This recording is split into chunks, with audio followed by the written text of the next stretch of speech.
Welcome back, everyone, to The Build It, the podcast dedicated to exploring the world of non-league soccer in the US. Today, we are honoured to have Ian Blackley as our special guest. Ian is a marketing expert and creative lead at San Francisco City Football Club, where he also serves as a member of the board of directors. In the past year alone, Ian has helped refine the club's brand identity, develop strategies to convert more members, and update their website. He has also formed partnerships with local non-profits, created vibe-setting playlists, who the fuck knew that? Designed last year's kits, and even shot lifestyle photography for social media and the web store using a 34mm camera. Ian's passion for non-league soccer and his commitment to making a positive impact on this community is truly inspiring. We are thrilled. Yeah, John, look thrilled. We are thrilled to have him on the show today to share his insights and experiences with our listeners. Welcome to the podcast, Ian. Yeah, thanks for That's you're all the welcome. That's what you get for your bang for your the chat GPT. It's a wonderful thing. There's not a lot of information on you. To be fair to GPT, it's only as good as the information you put in, and you only got one page on a very artistic website. Then how much can it give you? So, how is San Francisco this morning? Well, this afternoon now. That's still this morning for you. It's good. It's just sunny for the first time in a few weeks. It's been like raining for the past 3 months, so. Nice. Yeah, crappy weather. Nice dodge. Yeah, the much hyped West Coast lifestyle isn't really much to talk about at the moment, is it? But looks to be you. Our hearts bleed. Yeah, but I think a lot of people think of LA and San Diego for the nice weather. Here, it's always kind of like gray, and foggy. Mm-hmm. Yeah, atmospheric is the word we Brits like to use, but hey ho, what are you gonna do? Yeah. All right, so what's your story, my friend? How come a man with ostensibly artistic leanings ends up here? Your whole footprint on the web is copywriting. So clearly the man can write, but why are you dicking about on Instagram? Yeah. So let's see, how far back do you want to go? So I kind of got involved into soccer. I think like 2013 is kind of like when I started getting into it and watching like the Premier League. I think that's right around the time NBC got the rights to broadcast it in the States. And it was right around the time the Niners left to go to San Jose or Santa Clara, same thing. And baseball is pretty boring. Like, it's fun to go out every now and then, but it's like very hard to like follow a full season of baseball unless it's like postseason in October. So I was like looking for a club in San Francisco because I didn't want to support the earthquakes in San Jose. The Roosters weren't a thing at that time. So I was like searching, and then I think it was 2017 is when like the Deltas came onto the scene. And I was still going to school. I went to art school that had like an advertising department.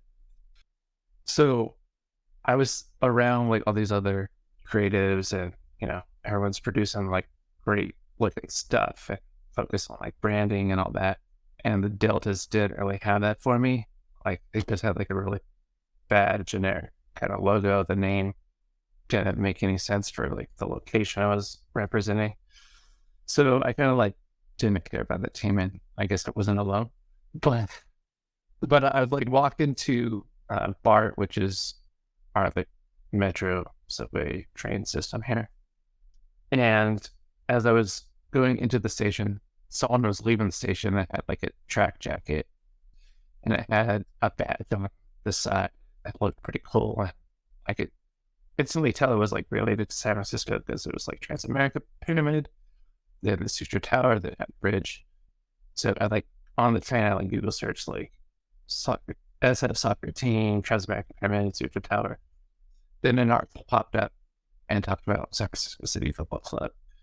I went on their website, saw that they were supporter owned, which was like a unique concept to me because I wasn't really familiar with like the Bundesliga on the 50+1 rule.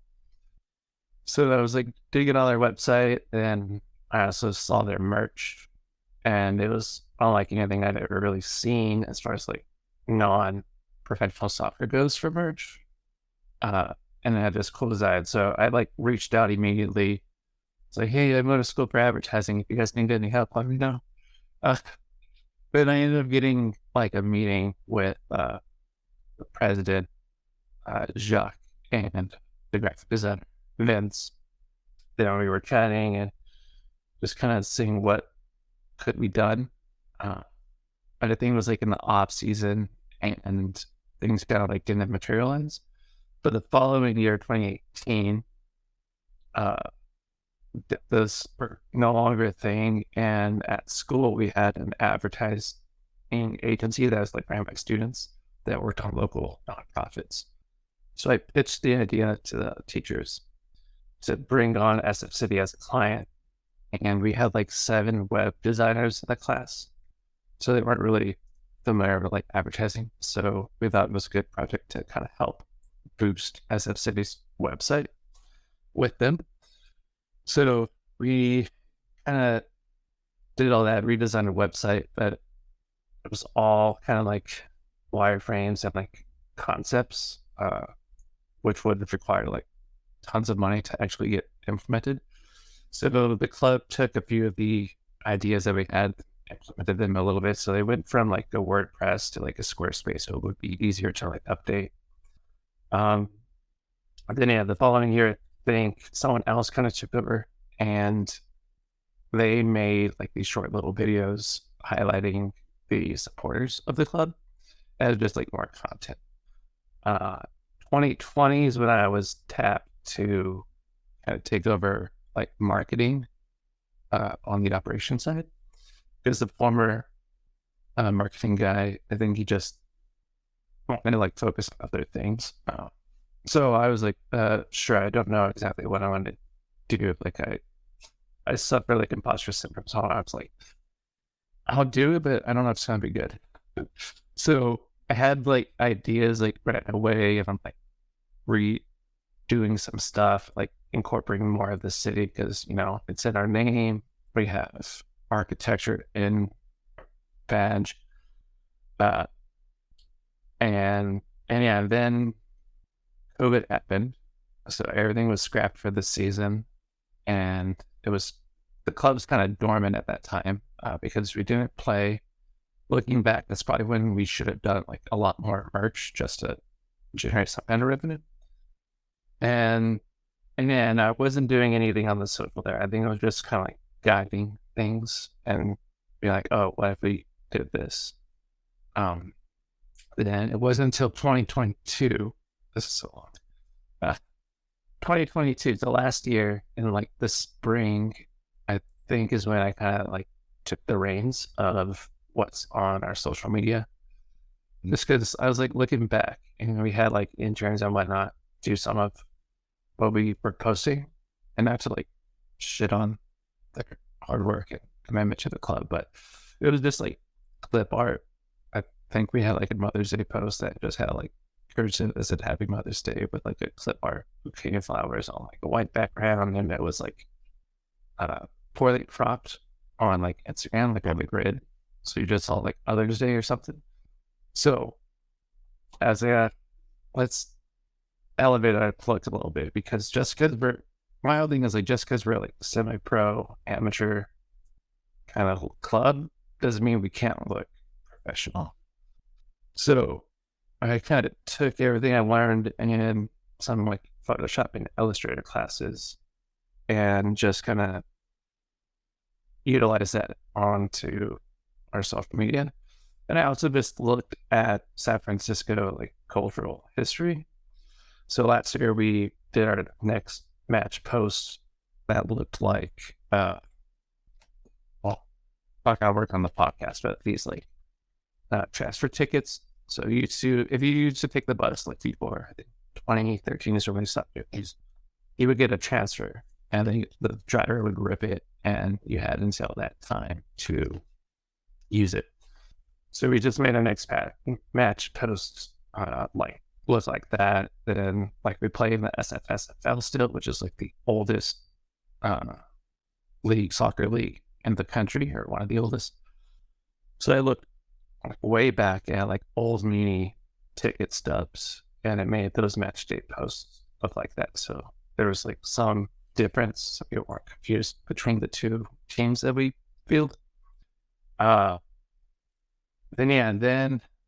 we kind of squeaked by with what I was doing last season. Then I think in the summer, I reached out to some friends of mine on if they could, help out the club. And our director, a friend of mine, she reached out and she helped build us a new design system using Figma, because we were using Canva last season, and it had its pros and also had its cons. So this new system we have in Figma is like super user friendly. Like I'm able to create something, export it right away, upload it to like Buffer to schedule to go live. Yeah. And it'll make everything look the same and consistent. And then I was talking with Vince, who's not as involved with the club anymore. He like moved to the North Bay and he has like a family now. So he's more of like a consultant now. So I'll just share like any idea that I have with him. I'll just go to him and he'll say, "Oh, great, let's do that," or not. So this whole thing was like, hey, we should really focus on like this DIY culture, like, because everyone says like build not bought, but like let's actually like emphasize the building part. And since it's like support operated, it's all about like, volunteers, collaboration. So that's kind of what we've been doing since like October. I think it's been doing pretty well for us. We used to have, I don't have anything near me, but we used to have like pamphlets for our membership packs. That was just like the schedule and some other stuff. This year we're gonna do a zine, which was open to the members to submit cartoons, stories, like anything that they wanted to contribute with, that it kind of was tied to the club in some way. We welcomed. So we have that coming. Then we opened up our kits this year to be like fan voted. And actually one of them was designed by someone else other than me. His name's Todd. He was a fan last season for the first time. Became a lifetime member right after the season. Ran for the board. Was elected to the board. I had 3 designs and needed a 4th. He gave me the 4th design. We put it to a fan vote and his won. So within a year, he goes from like a novice fan that lived down the street from Kizar to being on the board and having a kit design.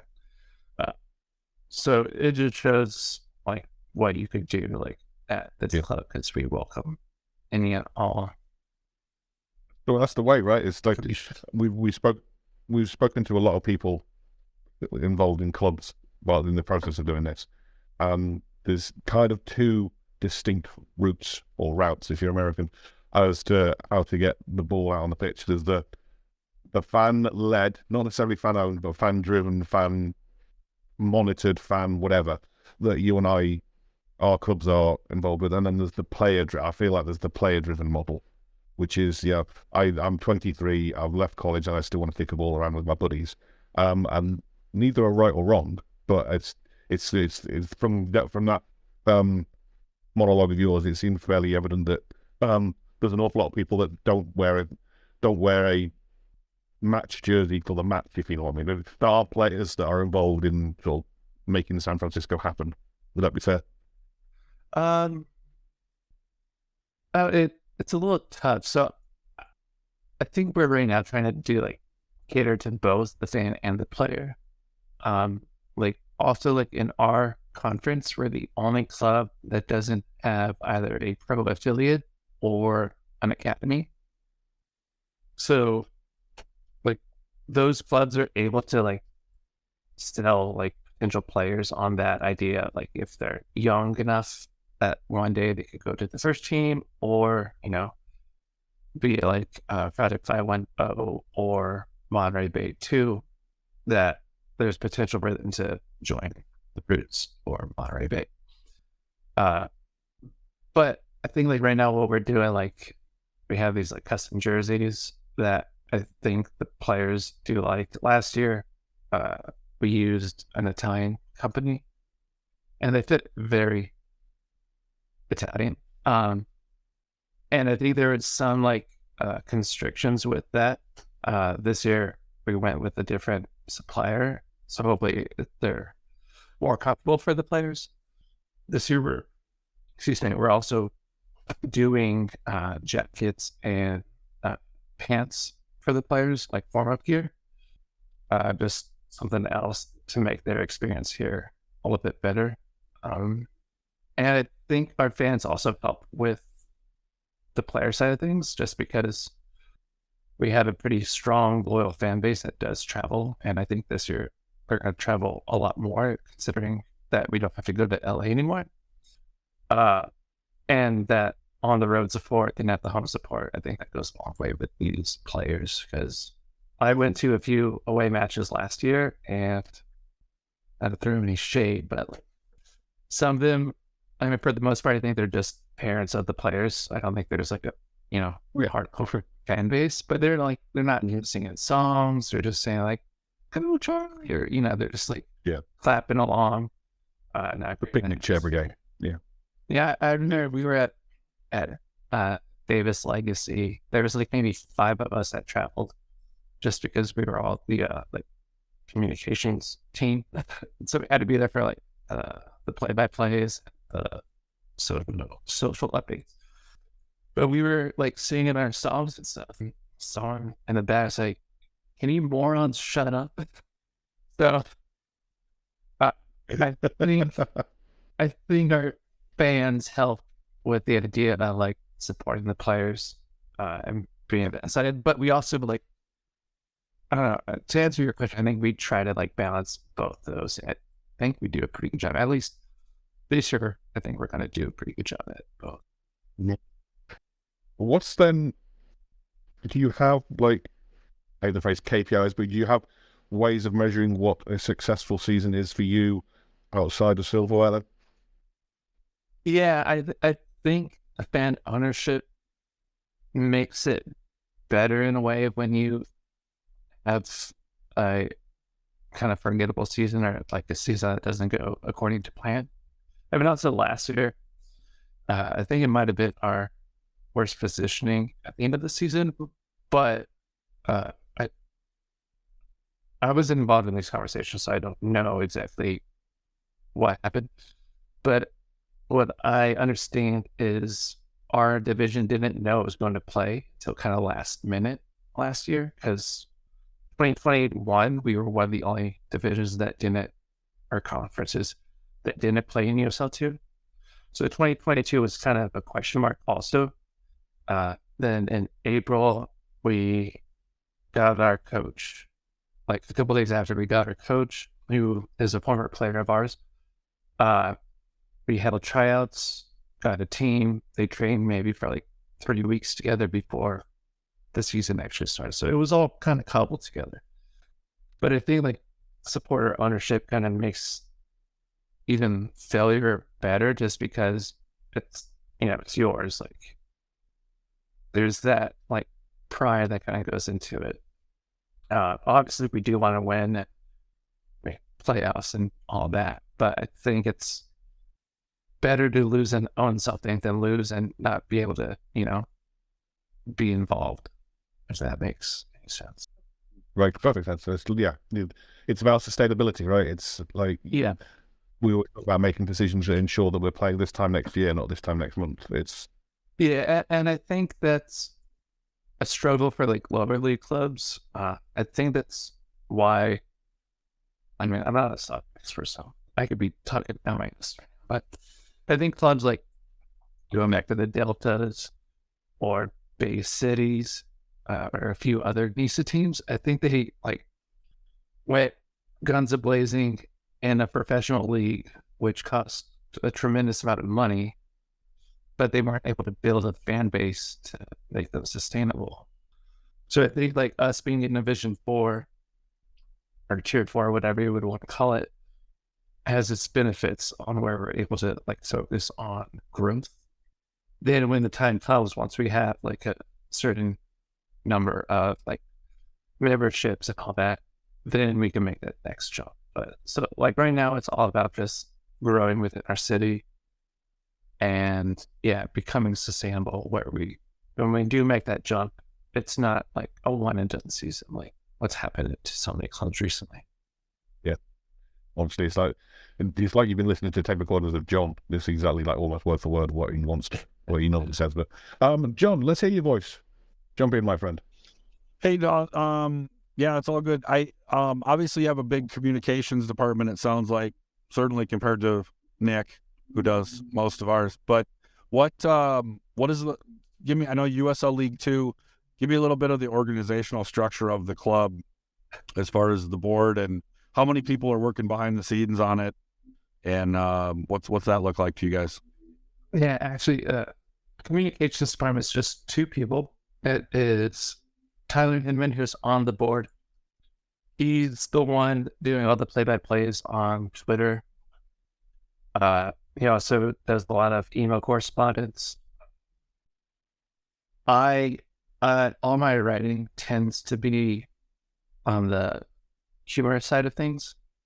So if things need a serious tone, I just kind of push it up to Tyler, so I don't make it seem like condescending or something. So he's on the comms team, and I guess I'm kind of comms, and I just kind of take care of like social media stuff. Then, so on the board, there are 8 board members. About half of us on the board do operations. So I do like marketing, Tyler does communications. Then there's Brendan Brown, who's been with the club since it became supporter owned. So that's like 2014, 2015. Then we have a few other board members that help out. In other words, of Todd that I mentioned earlier, he helps us out with our training and stadium rentals. So he takes care of doing all that. Like every Sunday, he'll put a few fields for us on a poorly designed San Francisco Parks and Rec department website. Then, and Brandon does merchandise, so he has all like the wholesale accounts. Then, if I have an idea for merch, I'll shoot it over to him, be like, okay, let's do that. So he's kind of in charge of that. Then we have a few others on the board that are involved in other ways. They're kind of more like community focused stuff.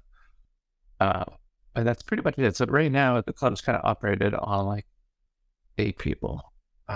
We do have some new volunteers. In January, this one guy from South London, he's in the process of moving over here. Like he's here for a couple months and he'll go back to South London. But he's a videographer, which is something that we have needed for a long time, because we just have like static images. So he was able to edit like a season teaser for us. He helped edit the schedule announcements, the Burger King thing. So yeah, then there's another guy that reached out to help out with stuff. And actually Sunday, him and I were walking in the Mission and we were just hanging these like door hangers just to do some like grassroots marketing. Then he said that he's able to, help us call companies to get, partnerships and sponsorships and all that. So we're slowly growing the operation side of things and our families at the same time.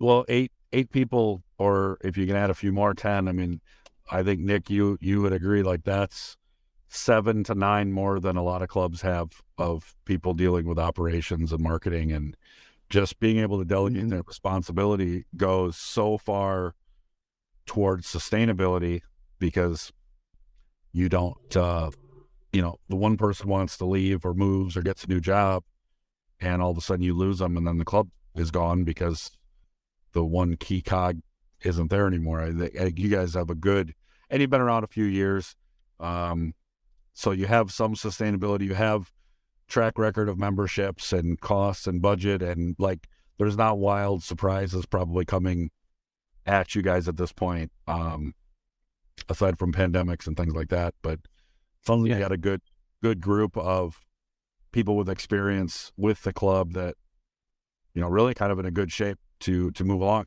Ironically, I was having a conversation yesterday with one of our players actually about the future and long term, and like that move, like you talked about, that move from where you are at USL League 2 to either USL League 1, NISA, whatever. It's such a huge jump financially that it's not even a step. It's like jumping up a mountain in one jump. Like it's so sad that there is not a path to grow the club, your club, my club, any club. There is no path. You get to a point and you're like, well, this is kind of it, without completely changing our model or some benefactor coming in and just literally being mad at their money, wanting to give it to us, which obviously doesn't happen very often. Yeah, like we don't really have a pyramid here. I don't know what we would call it, but everything's so just like fractured, where everyone's just kind of left to their own devices, and like the federation could step in and like make things a lot better, but we don't need to go into like that. But yeah, like even like little things I think that could help lower league clubs would be like transfer fees.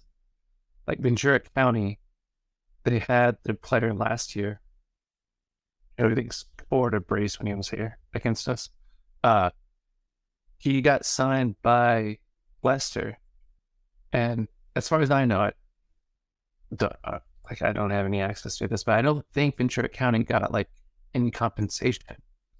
But he played for that team. They helped train him. I think he also went to school at Syracuse. But if there was some sort of like way where professional sides that have money can compensate these lower leagues or lower clubs, I think that could help those clubs a lot. Like Minneapolis City, I think 4 of their players got drafted in the MLS Super Draft thing. But was there like compensation to that? Because they like help that kind of like grow. So I don't know. I think like things like that could help lower clubs financially, and that money to help make that jump. It's a problem we can't solve today. No. It's just as you said, it's the wild, wild west. And so tell me about your match day situation. What does a match day look like? What kind of attendance do you guys have? Certainly from the marketing aspect, like, all right, we got a match on Saturday. What does the week look like for you in terms of social media, in terms of grassroots, door hangers? Like, what does a week look like when you've got a home match on Saturday? Yeah, it's gonna be interesting because sometimes we don't think that far ahead. Last year it was just like flying by the seat of our pants. We just did like the post and hope for the best. A lot of our members ended up moving during the pandemic, so we did have like a big drop off in attendance from 2019 to 2022. Right now, we have a lot more members signed up than what we did last year. And we have a good amount of family memberships, which is 4 season tickets. So we're expecting to have a better turnout than last year. We're also playing at Boxer Stadium this year, half of our matches. So 3 matches at Boxer, 3 at Kezar. Boxer is 3,500 seats. Kezar is 10,000 seats. So we're hoping it looks like a better match day experience at Boxer if we do have lower turnout, just because it'll look a lot more full. Like Deltas, when they were at Kezar, they were only getting like 3,500 people. So it's a good number to have, but in a stadium so big, it looks pretty insignificant, which doesn't translate well like on streams. New fans might be put off by it. But yeah, I think this year we're going to do probably a lot more leading up to the matches. Last year we had a lot of matches midweek, like Wednesday, Thursdays at 7 p.m., which gets very cold out at Golden Gate Park. So this year they're all midday on either Saturday or Sunday. So that was all strategic. We do have some, like, if you want to call it prime time, like 6 p.m. kickoffs. Those are going to be kind of like big games, like our derby that we host is going to be at like 6 o'clock at Kezar, because those tend to get the most, like the biggest attendance. But yeah, we also we're hosting. I partnered with the club with this organization called Refuse. So they just organize community cleanups. So one thing we're wanting to do is, like, an hour or so before kickoff, have some of our members clean up around the stadium in the neighborhoods. And that way, it's kind of it shows the club doing like a good service in the community that might attract residents to the club. We also will be doing these like farmers market, kind of like street market things, where we be able to sell our merchandise. So it's just another way to be involved with the club. There's a few of those during the season. I'm working on some wild posts, which are just some posters we pasted on like shuttered businesses or businesses under construction. And yeah, so just any way that we can get in front of people is kind of how we're going to approach it. Because we also, like, everyone has like full-time jobs, so we can't do like knocking on doors all the time. Whenever we have time, that's kind of what we have to do with that. So that's I was going to ask you about some of the community things that you're involved with. That's those are good ideas. What is your off season? USL 2 is a relatively short season in the summer. That's what we play, about 3 months. I believe it is. Maybe it's different out west, but what do you guys do with that in the off season, or do you do much?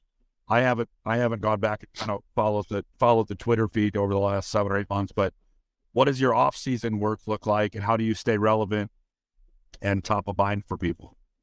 Yeah, I think in hindsight, we should have done like more things during the off season than what we did. I personally like didn't do much for the club during like 2020, 2021 that I could have.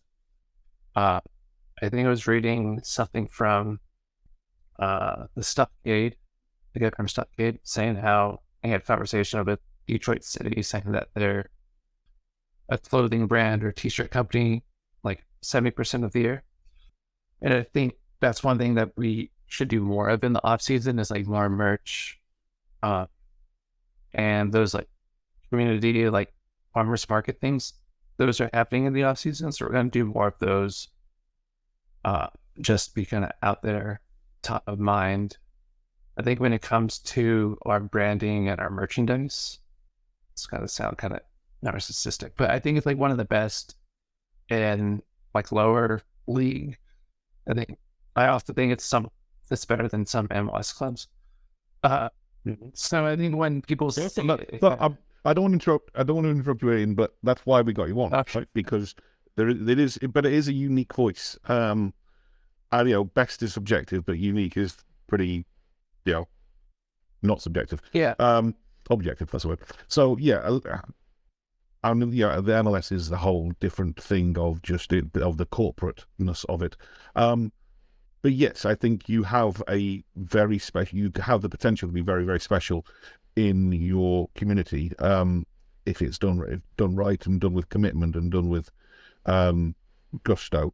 Because the skill sets you're bringing, the skill sets your colleagues are bringing, together with the lack of care, I guess, for want of a better, or lack of respect for the system, whatever you want to phrase it, but like sort of like the upstart punkishness of that tone. Yeah. It's going to resonate with a lot of people in San Francisco. You're not trying to do it in somewhere hugely conservative and respectful, are you? So you've got the right tone if you find the right merch to put behind it. Yeah, and that was kind of a strategic kind of choice. Like, I don't know, like in advertising, everything's like just stolen from other advertising, and that's kind of what Here's my secret. Everything I do as a city is like just stolen from other clubs or other things. So we were just like, we steal a lot of our stuff from San Francisco in general, and its culture. And, San Francisco is a very like punk rock hotbed, like Dead Kennedys, Fat Records, the space out here. So that definitely inspired, and punk rock was all about DIY. So that's another reason that we kind of lean that way. And yeah, we just kind of like try to copy things just to make us look a little bit better than just kind of put our own little spin and voice to make it stand out. Honestly, if you think you're not looking at your Instagram feed and seeing a whole load of your posts just recolored green and yellow, you got another friend. Like, so there's no. I mean, it's copying or it's inspired by, isn't it? It's very short. It's a very thin line. Yeah, I'm reading Purple Cow at the moment, and I'm very late to adopting the Seth Godin book. But his big thing is like the only way you stand out is to be different, right? Unless you're the first, then you're just copying. Yeah. And you've got enough competitors within the San Francisco soccer market, let alone the American soccer market, that you have to do something that makes you stand out, that makes you differentiate yourselves from everybody else. Yeah, and here I think a new club pops up in San Francisco trying to be the best one. So there is some competition. Then we kind of, like our image. I mean, I think there's some people that don't like the word branding when it comes to like soccer clubs, but I think you should like care for that and then like be protective of it, just so you're able to attract more members, and that's how you survive here. Certainly, there's the brand. I hate it too. I work in the business, but it is a brand. It is a thing. You are selling a lifestyle choice to both the players and to the fans. Yeah. You just are, because they don't have to come. They don't have to play for you. They don't have to come and sit in the bleachers.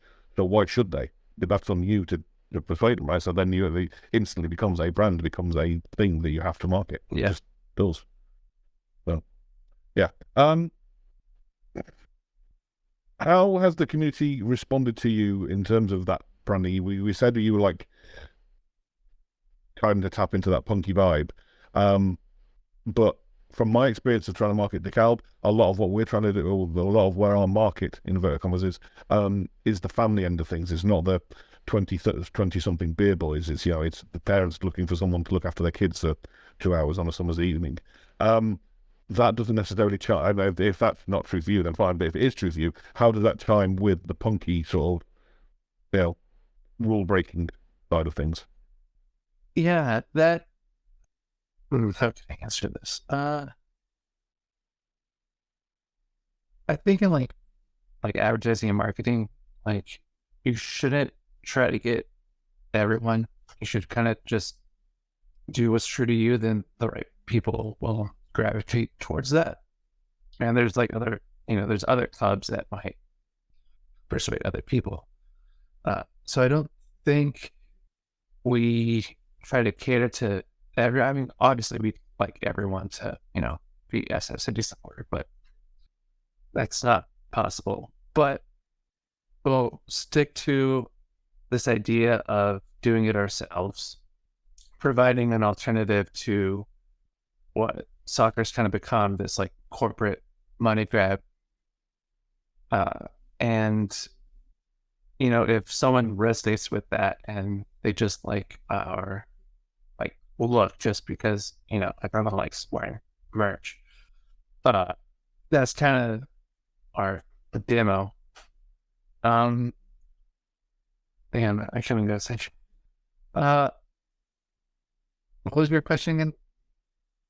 It's how do you marry to us, our core demographic is families, and I completely get where you're coming from. Like, your core demographic is whoever your brand speaks to the best, but for longevity, there's got to be something other than just, Rage Against the Machine, almost, doesn't there? Yeah, like I know. I guess we just try to get more people that are like us, which there's plenty of. San Francisco's always been like a hotbed of these like misfits, people that didn't really fit in anywhere else. That's why they came here. You had like the hippies in the 60s, you got the beatniks, the punks. And, those are all like the people that we are, and I think there's more of those. And obviously there's some overlap, and there's people that are fans of ours that don't fit that mold. They just, for whatever reason, they just like us for other things we do. And we also try to like, we're not all about like at the status quo and all that. We do try to be as involved with the community as we can and showcase that, we're just as part of San Francisco as more than just a soccer club. We try to partner with as many like nonprofits that we can. Every year we do a private kit where benefits are raised for a local nonprofit organization and the LGBTQIA plus community. And then there's other charitable aspects that we try to do, Best Buddies, Light the Night. I don't know, another one that I'm spacing on. We've done food drives in the past. I think we're going to try and do that again this year as well. But yeah, we just want to, be a club that takes care of our own, and our own being, our community. Yeah.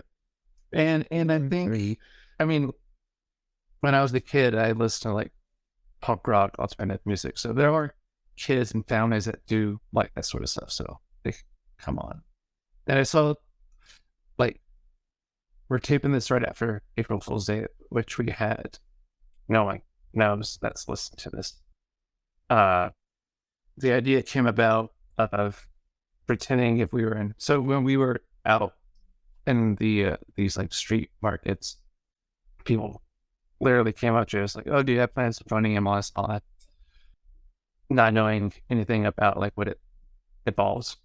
So we had AI kind of show what that would be, and they bounced the idea around internally before we like went live, and everyone like was digging it. So we launched it.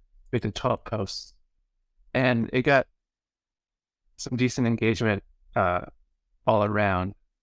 Then there was some like confusion, like some people didn't understand that it was an April Fool's joke, whatnot. But I saw like some people like share it with like comments like, "Hey, help," or just like, "Support this soccer club with me just because they're funny on the internet." So I think people just like, I don't know, maybe it's a fresh take in the soccer scene in America that we have that people just enjoy.